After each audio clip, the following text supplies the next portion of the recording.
So we talked about the interface of Premiere Pro, which is the application that we're actually using for our editing.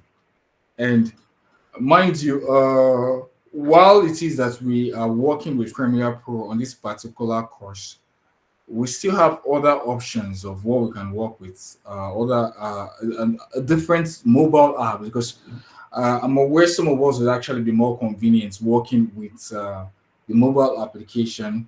That's when you do not have your, if you do not have your laptop present, right? Hope you guys can hear me. Yeah. Okay, all right. Okay, so what is Adobe Premiere Pro? Adobe Premiere Pro is a timeline-based video editing software application. It is part of the Adobe Creative Suite, a suite of graphics design, video editing, and web development application development by systems. Okay, all right. So I don't know if any of us over there or in this meeting is conversant with Adobe products. So we have what's it called? Premiere Pro is one of the many Adobe products that we have out there. Some of the examples and some of them that we are going to be introduced to even in this class should be maybe Adobe Illustrator, uh, Adobe After Effects, Adobe Photoshop. Now, on the web development part, we have Dreamweaver. I think Dreamweaver is one of the applications in Adobe Creative Suite that is used for designing websites and so on. We have a couple of them out there. We have a couple of what's it called, Adobe products out there.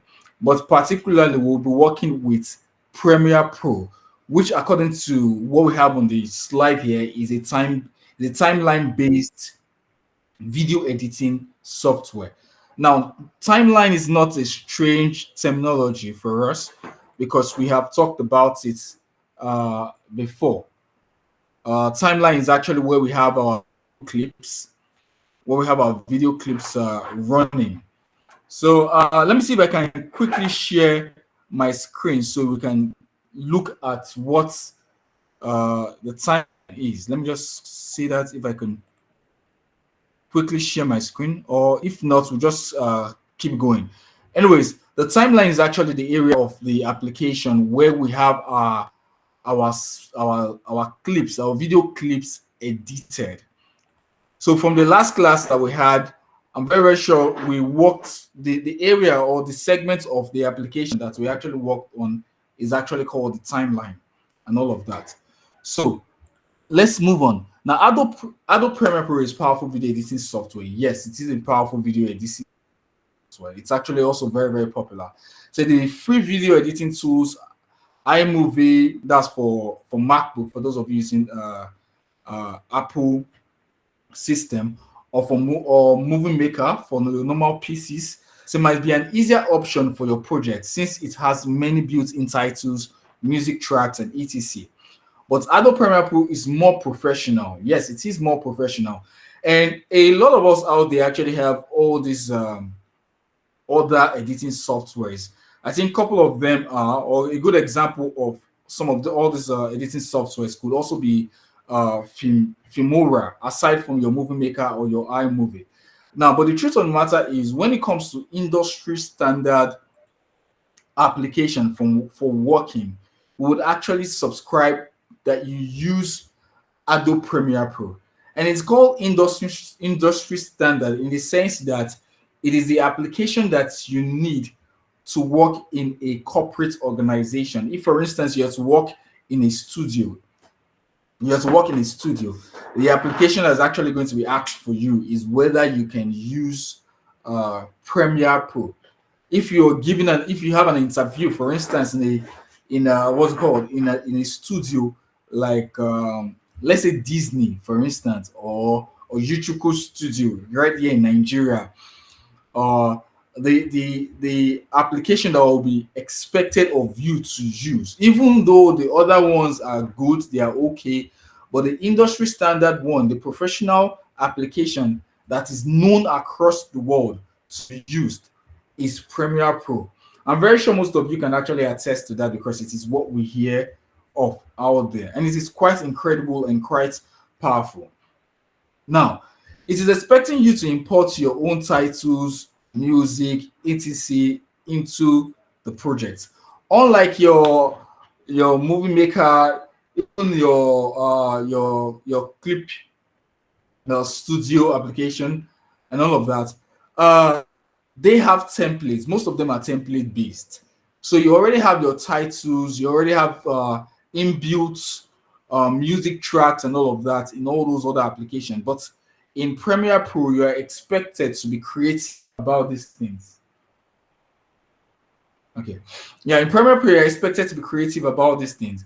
So you design your own title, you design your own titles, you also bring in your own music, and you have the freedom of actually bringing in your own music, your own effects. Sometimes you could actually design or have an effect in other applications like in After Effects or in Photoshop. You could design whatever it is that you need to design across other Adobe suits and then bring them into your Premiere Pro. Hope we are hearing me, guys. Hope is following what I'm saying, right?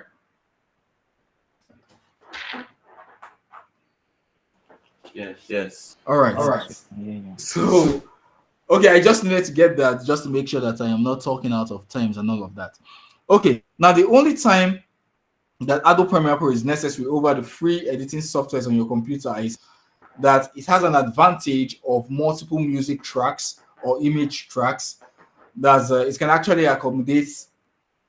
It can actually accommodate. If you ask me, it's more or less like an infinite amount of timelines. You can have an infinite amount of videos or infinite amount of audios on the Premiere Pro timeline. That's one of the reasons why it's very very powerful. I can have over 100 or over 500 effects on my Premiere Pro timeline. And also it has the what they call it, it has the effects of fade in and fade out. And this actually happens both on the audio tracks, although on my what's it called, on my slide here, the fade in and fade out multiple audio tracks within the editing workflow. It has that on the editing on the audio tracks, but it also works with the videos, not just the audio and stuff. So we have working with many different videos, images, and music files. I think I mentioned that earlier when I was talking about having so many timelines or multiple timelines. We can work with a lot of files, with a lot of clips at the same time in the same project file on your Premiere Pro. Now, for the history of Premiere Pro, Adobe Premiere Pro is a timeline-based video editing software application developed by Adobe Systems and published as part of the Adobe Creative Cloud licensing program. And it was first launched in 2023. And I think Adobe, it's clear that Adobe Premiere Pro is a successor of Adobe Premiere. Yeah. So Adobe Premiere Pro is a successor of Adobe Premiere. That was the initial application that was used before. Okay. So now the basics of Adobe Premiere Pro. There are 5 basic things you should know how to do in Premiere Pro. Now, for those of us who are joining us newly, it should be let known to you guys. I think you should also have the access to the video. Most of the things that we're about to talk about now or share in this slide has been shown in the previous classes that we had. Has to be shown. This slide here has to be talked. We have to talk on these slides today so that we'll deal with some maybe definitions or some histories of Adobe Premiere Pro, of the application that we are working with. So one of the basic thing, or the first thing that we must know how to do, is to import footages into our project. That's the first thing that we must know how to do. to import videos into our project. So learn the smart way to import your media into Premiere Pro, including importing an image or video from your Adobe stock. Now, yeah, we do have a lot of resources to work with from our Adobe stock, but I'm very sure that not many of us have access to our Adobe stock. Not many of us have access to it. So most of the time we have already made resources in our directories. We have the images that we are working with, the videos, the audio sounds, and the effects. We'll probably download it from different platforms. Other platforms have them already made in our or have them already delivered in our documents, in our documents folders, or whichever one. Now it is from there that we actually have to import them our into our project in Premiere Pro. Now, create a sequence. We need to know how to create a sequence. We also need to know how to add titles. Very essential. It is essential that we know how to add titles and also add and adjust our audios. And lastly, here to export to YouTube. Export to YouTube. Of course, we need to know how to do that because it is a monetized platform. It's a monetized platform, that's YouTube. A lot of times when we create videos, um, it is cool that we share them on. It's cool. Most of the videos that we create, anyways, the best place or the best platform to actually share them is on YouTube or so. Yeah, we could do that on Instagram and Facebook and all of that. But the reason why YouTube is actually mentioned here is because it is a monetized platform. So you could actually create a video and then have them uploaded onto YouTube, and the more viewership you get over there, the more chances you have of actually monetizing your content. And so that actually works very well. That could actually work very well for you, having your content on YouTube. So the question here is, why Adobe Premiere Pro so popular for video editing? Why is Adobe Premiere Pro so popular for video editing? And one of them is 3D content support. Now you can actually have 3D made you can have 3D made footages on Premiere Pro. This does not actually other softwares, other video editing or compositing softwares like DaVinci. I think DaVinci is another very popular one. Doesn't really have this support system. Another one is the all HD content support.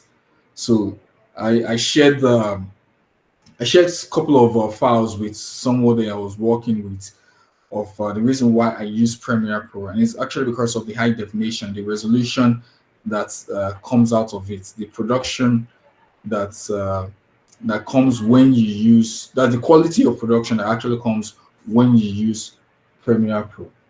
Are you guys with me? Yeah. Are you guys with me? Yes, Yes. sir. Okay. So all right. So we have the dual monitor support. We also the dual monitor support. I believe this is we work with both the source monitor and the program monitor.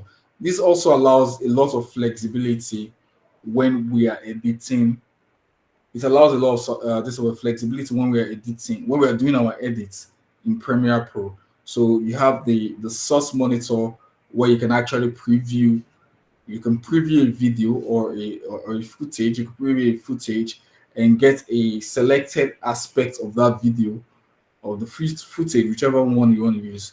Now you could get a selected aspect of that video to be used on your project. So you both have your source monitor and your program monitor, which are actually very convenient to use when you are editing in Premiere Pro. I think other applications, other editing softwares just has one monitor to work with, and I don't really use those ones, so I can't really say much about what the experience is like when you're using just one monitor. Okay, so it has the update database to support the media content. Now, the update works like this.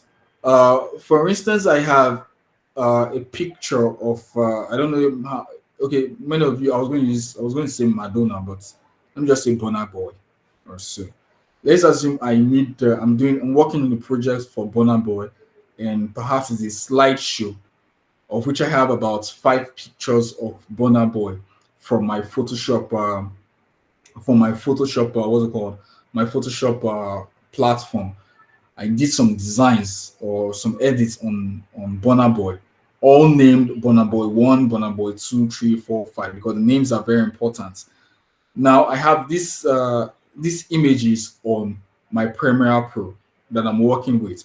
And then let's assume that I noticed that there is there's an error in one of the Bonner Boy's pictures. Let's assume, for instance, let's say in the Bonner Boy 2 image or the Bonner Boy 2 footage, I have like a dot. There's a dot on his cheek.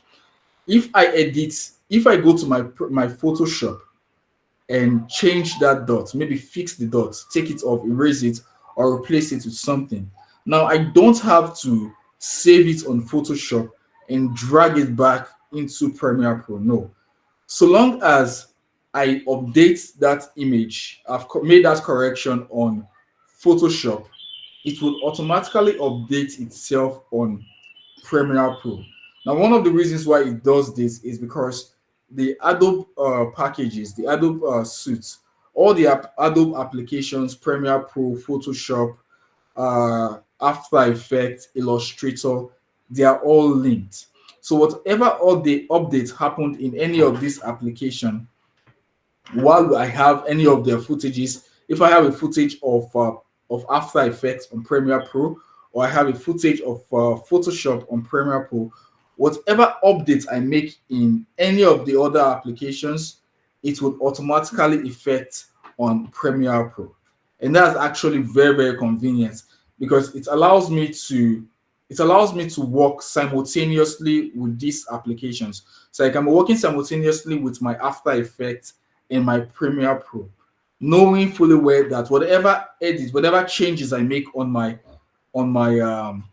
After Effects will affect in my Premiere Pro, and so with Photoshop and Illustrator. So that's actually a very good add-on to Premiere Pro.